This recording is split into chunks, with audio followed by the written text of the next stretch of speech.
Hey everyone, and welcome to another deep dive. Yeah. This time we're going to be taking a look at budgeting and saving. Oh, fun. Yeah, it should be interesting. Um, so, we're trying to do something a little different with these deep dives. Everyone listening, you sent in your requests for things you want to learn more about and ways to kind of improve your life. And then we find a source, a book or a video or whatever, and then we kind of go through it and pull out the key takeaways that you should know. Yeah, and I think it's a really cool way to learn, and because it's so personalized, right? Like it's based on what you specifically are wanting to know more about, and so I think it's a really effective way to get that information that you're really seeking. Yeah, for sure. So for this one, someone wrote in and said they want to learn more about budgeting and saving, and they pointed us to this YouTube channel called Beyond Success. Okay. And I've watched the video, and they have some pretty good tips in there, I have to say. Oh, awesome. Yeah, so hopefully we can go through that and pull out the best stuff. So yeah, I guess we can just jump right in. Yeah, let's do it. So the first thing that they talk about, and this kind of came up again and again in the video, was the importance of tracking your expenses. Yeah, absolutely. I mean, that's budgeting 101. You can't create a budget if you don't even know where your money's going. Yeah. I have to admit, I've always kind of rolled my eyes at that advice a little bit. Really? Yeah, it's like, I know I should do it, but I also just don't really want to, write down every single thing I buy. Yeah. It's like, oh, I got a coffee. Do I really have to write that down in my little spreadsheet? I hear you. It can definitely feel tedious, but Beyond Success makes a really good point in the video. It's like, imagine trying to lose weight without tracking your calories. Okay. Yeah, that's a good analogy. Right. Like, you might have a vague sense of what you're eating, but you're not going to know for sure where you can make adjustments. Yeah, for sure. And they actually gave a good example of this in the video. They said there was this person who was making like $3,000 a month, but they felt like they were always broke. Yeah. They were living paycheck to paycheck, basically. Exactly. And then when they actually sat down and tracked their spending, they realized they were spending something like $400 a month on dining out. Yeah. Which is, it's not that surprising when you think about it, but it's a lot of money when you actually see it written down. Yeah. And I think for me, I'm not going to lie, sometimes I go out to eat and I don't even really think about how much it costs. I just swipe my card and move on. Yeah, we've all been there. But the thing is, those small expenses, they can really add up over time. Yeah, that's true. And so by tracking your expenses, you can start to see those patterns and make more conscious choices about where your money's going. Okay, so you've convinced me. I need to start tracking my expenses. But what's the best way to do that? Should I use an app or a spreadsheet or what? Yeah, that's a good question. I mean, there are a lot of different methods out there, and it really comes down to personal preference. Okay. Some people like using apps because they can automatically track your transactions and categorize your spending for you. Right. Others prefer using spreadsheets because they can customize them to their liking and they have more control over the data. Yeah. But I think the most important thing is to choose a method that you're actually going to stick with. That makes sense. Yeah. So if you're someone who's always on your phone, maybe an app is the way to go. But if you prefer pen and paper, that's totally fine too. Okay. So track your expenses. Got it. What's the next step? So once you have a good understanding of where your money's going, you can start to look at ways to live below your means. Okay. So what does that actually mean, though? I feel like I've heard that phrase a million times, but I'm not sure I fully get it. Yeah, it can be a little vague, but basically it means spending less than you earn. Okay. Well, yeah, that makes sense. Wait. But how do I actually do that? Well, Beyond Success actually had a really good quote from Warren Buffett in the video. Oh, really? Yeah. He said, "Do not save what is left after spending, but spend what is left after saving." Oh, that is a good quote. I've never heard that one before. Yeah. It's pretty powerful.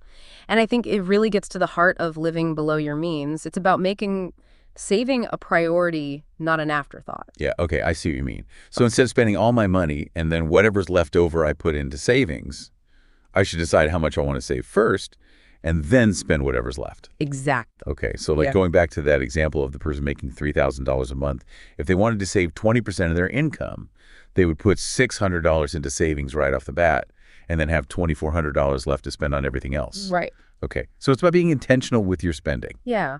And it's not about depriving yourself. It's just about making choices that align with your values and your goals. Okay, I like that. So track your expenses and live below your means. What's next? So the next tip from Beyond Success is to automate your savings. Okay. Tell me more about that. I'm intrigued. So basically, it means setting up automatic transfers from your checking account to your savings account. Okay. So instead of having to manually transfer money every month, you can just have it done automatically. So like if I want to save $600 a month, I can set it up so that $600 gets transferred from my checking to my savings every single month without me having to think about it. Exactly. Okay, that's cool. I like that. Yeah, it's a really great way to make saving effortless and consistent. Yeah, because I know like sometimes I get to the end of the month and I'm like, oh shoot, I didn't put any money into savings this month. Yeah, it happens. We all have those moments where we slip up. Exactly. But with automation, you're basically taking the decision-making out of it. You're paying yourself first before you even have a chance to spend the money. I like that phrase. Pay yourself first. Right. It's like you're prioritizing your own financial well-being. Okay, so automate my savings. Got it. What else? So Beyond Success also talks about the importance of having an emergency fund. Okay. And I know we've talked about this before, but it's really important, so it's worth repeating. Yeah, I mean, I know I should have an emergency fund. It's just one of those things that I keep putting off.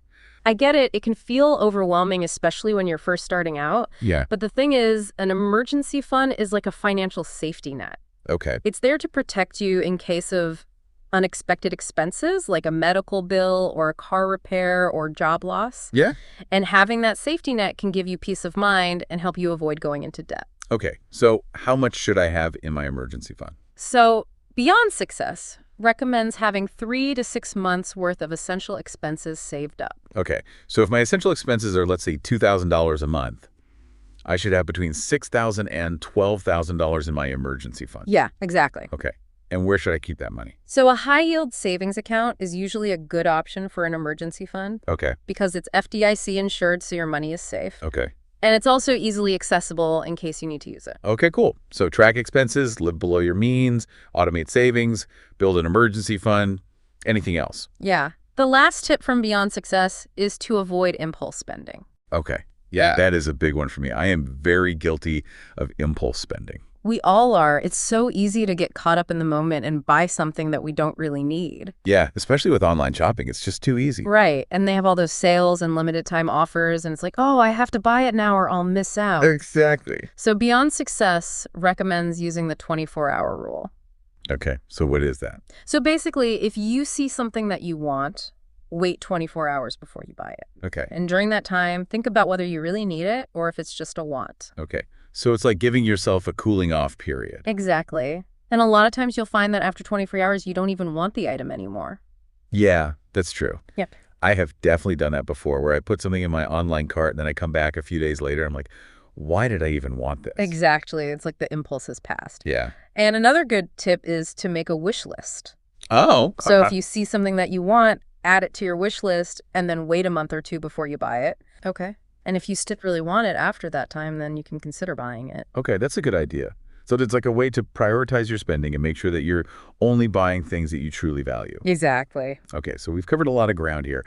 I feel like my brain is full. I know, right? But they're all really good tips. And they are. And I think what's really cool about Beyond Success is that they emphasize that budgeting and saving isn't about deprivation. Yeah. It's about making conscious choices and creating a financial plan that supports your goals and your values. I like that. So it's not about saying no to everything. It's about saying yes to the things that are most important to you. Exactly. Cool. So recap time. What are the key takeaways from this first part of our deep dive? Okay, so we talked about tracking expenses, living below your means, automating your savings, building an emergency fund, and avoiding impulse spending. Wow, that's a lot. It is. But remember, it's all about taking it one step at a time. You don't have to do everything all at once. Okay. That's good to hear. Yeah. Just pick one thing that you want to focus on and start there. Okay, I can do that. And once you've mastered that, move on to the next thing. Cool. Well, this has been really helpful. I feel like I'm already starting to get a better handle on my finances. That's great to hear. And remember, we're just getting started. Okay. I'm excited to see what else we learn. Me too. But for now, I think we need a little break. Yeah, I could go for a coffee. Me too. How about you? Do you need a coffee break? We'll be right back. Yeah, we'll be right back. Don't go anywhere. All right, so we're back and ready to dive back into this deep dive on budgeting and saving. Absolutely. I feel like we covered a lot of ground in the first part. Yeah, like we talked about tracking expenses, living below our means, automating our savings, building an emergency fund, avoiding impulse spending. Right. It's a lot to digest. Yeah, It is. But I'm feeling good about it. Like I'm starting to see the bigger picture. That's great. And remember, it's a process. You don't have to do everything perfectly right away. Okay, good. That's reassuring.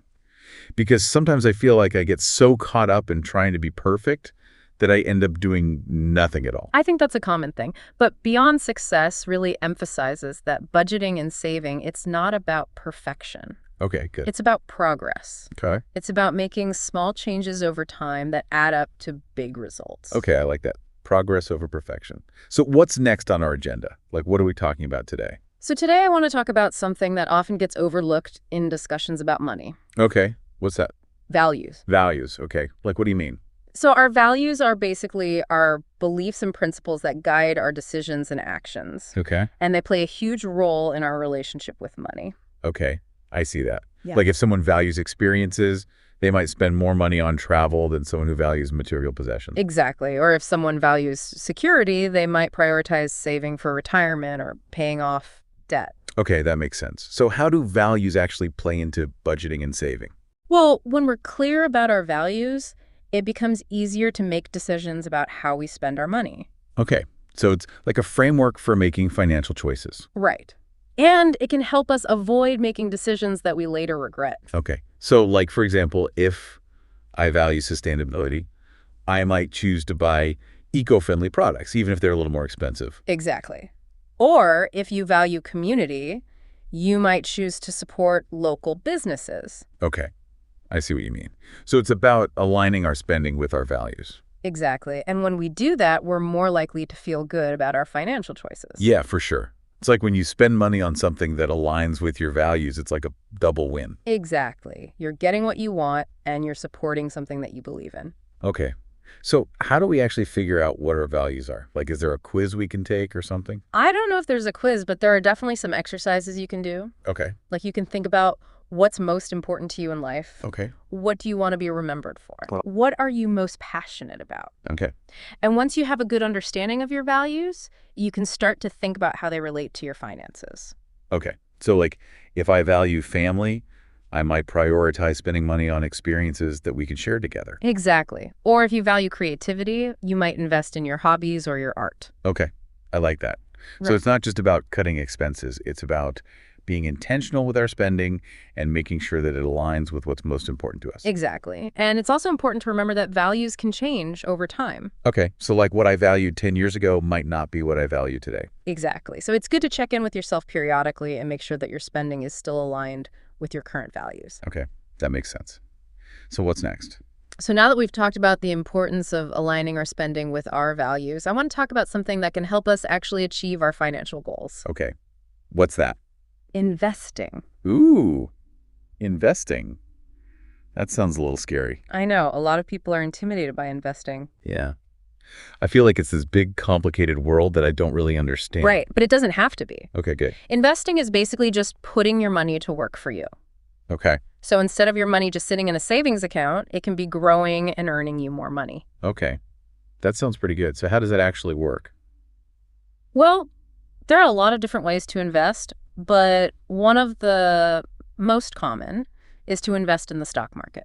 Okay. The stock market. I've heard of that. Right. And when you invest in the stock market, you're basically buying a small piece of a company. Okay. And as that company grows and becomes more profitable, the value of your investment goes up. Okay. So like if I buy stock in Apple and Apple does really well, then my investment will do really well. Exactly. Okay. But what if Apple doesn't do well? Right. So that's where risk comes in. Okay. Every investment has some level of risk. Okay. And the higher the potential return, the higher the risk. Okay. So like if I invest in a really risky stock, I could potentially make a lot of money, but I could also potentially lose a lot of money. Exactly. Okay. So how do I know how much risk I'm comfortable taking? That's a good question. And it's something that you need to think about carefully before you invest. Okay. There's no right or wrong answer. It depends on your individual circumstances and your financial goals. Okay. So like if I'm young and I don't need the money right away, I might be more comfortable taking on more risk. Right. Because you have more time to recover from any losses. Okay. But if you're close to retirement and you need the money to live on, you're probably going to want to take on less risk. Okay, that makes sense. So once I know how much risk I'm comfortable taking, How do I actually choose investments? So there are a lot of different investment options out there, Ah, and it can be overwhelming. yeah, for sure. But one of the simplest and most effective ways to invest is through index funds. Okay. Index funds. You mentioned those earlier. Remind me what those are again. Yeah, so an index fund is basically a type of mutual fund that tracks a specific market index. Okay. So what's a market index? A market index is basically a group of stocks that represents a particular segment of the stock market. Okay. So like the S&P 500. Exactly. The S&P 500 is a market index that tracks the 500 largest publicly traded companies in the United States. Okay. And when you invest in an S&P 500 index fund, you're basically buying a small piece of all 500 of those companies. Okay. That's pretty cool. So it's like I'm instantly diversified. Exactly. And diversification is important because it helps to reduce your risk. Okay. So if one company in the index does poorly, it's not going to tank my entire investment. Exactly. Okay. I like that. So how do I actually buy an index fund? So you can buy index funds through a brokerage account. Okay. And there are a lot of different brokerage firms out there, so you can shop around and find one that meets your needs. Okay. So we're talking about values, we're talking about investing, we're talking about index funds. This is a lot of information. It is, but it's all really important stuff. Yeah, it is. And I'm really glad we're talking about it. Me too. And I think the most important thing to remember is that investing is a journey. Okay. It's not a get-rich-quick scheme. Okay. It's about making smart decisions over time and letting your money grow. Okay. So it's like a marathon, not a sprint. Exactly. And the key is to start early and be consistent. Okay. I can do that. Great. So are you ready to move on to the next topic? Yeah, let's do it. I'm excited to see what else we learn. Me too. All right. We are back and ready to wrap up this deep dive into budgeting and saving. Yeah, it's been a really great conversation. Yeah, it has. I feel like I've learned so much. Like I'm starting to see my finances in a whole new light. That's great to hear. And I think what's been really cool about this deep dive is that we've gone beyond just the basics. Yeah. Like we talked about tracking expenses and living below our means, which are obviously important. But we also talked about things like values and investing. Yeah, and I think that's what makes this so valuable because it's not just about crunching numbers. It's about understanding your relationship with money and making choices that align with your goals and your values. Exactly. And I think that's something that a lot of people struggle with. Yeah, for sure. Like I know for me, I used to think that budgeting was all about deprivation. Yeah. Like I had to say no to everything I enjoyed, Right.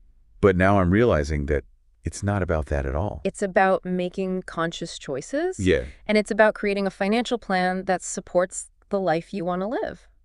Okay. So now that we've kind of laid the groundwork, what are some next steps that people can take to start taking control of their finances? Well, I think the first step is to just get started.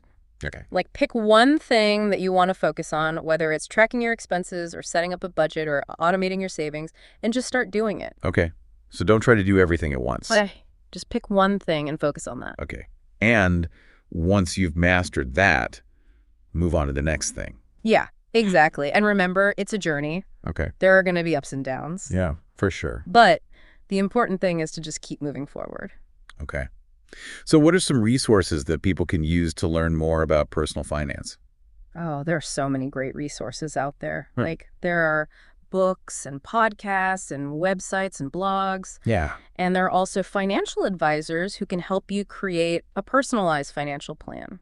Okay. So if someone's feeling really lost, they can always reach out to a professional. Yeah, absolutely. And I think it's important to find someone that you trust and that you feel comfortable working with. Okay. Cool. Well, this has been such a helpful conversation. I feel like I'm walking away with a lot of actionable tips that I can actually start implementing today. That's great to hear. And remember, personal finance is personal. Okay. So what works for one person might not work for another. Yeah, that's true. So it's important to find what works for you and your unique circumstances. Okay. So find what works for you, get started, and keep moving forward. Awesome. Well, thank you so much for joining us for this deep dive on budgeting and saving. Yeah, thanks for having me. And to everyone listening, thank you for tuning in and for sending in your requests. We hope you found this helpful, and we'll see you next time for another deep dive.